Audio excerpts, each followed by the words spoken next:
রহস্যজনক মৃত্যু না।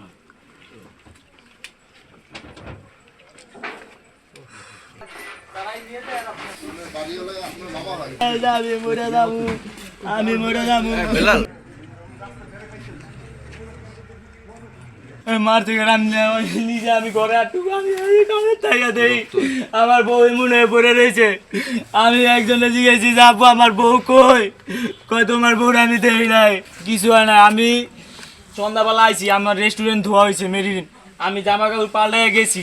আমি আইসা ওরা বললে গেছি যাওয়ার সময় যে তুই ঘরে থাক, আমি আইতেছি, আমি 8টা বাজে কাজে থেকে আয়া পড়বো।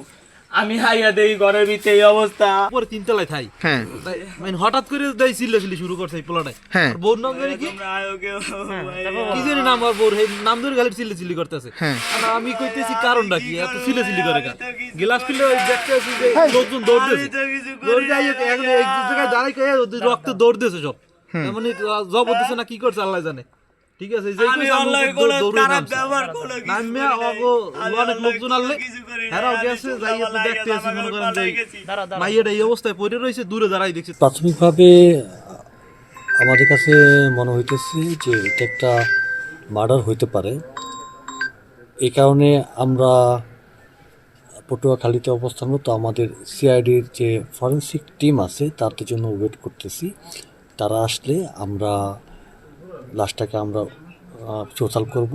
চৌথাল করার পরে আমরা বাকিটা তদন্ত শুরু করব।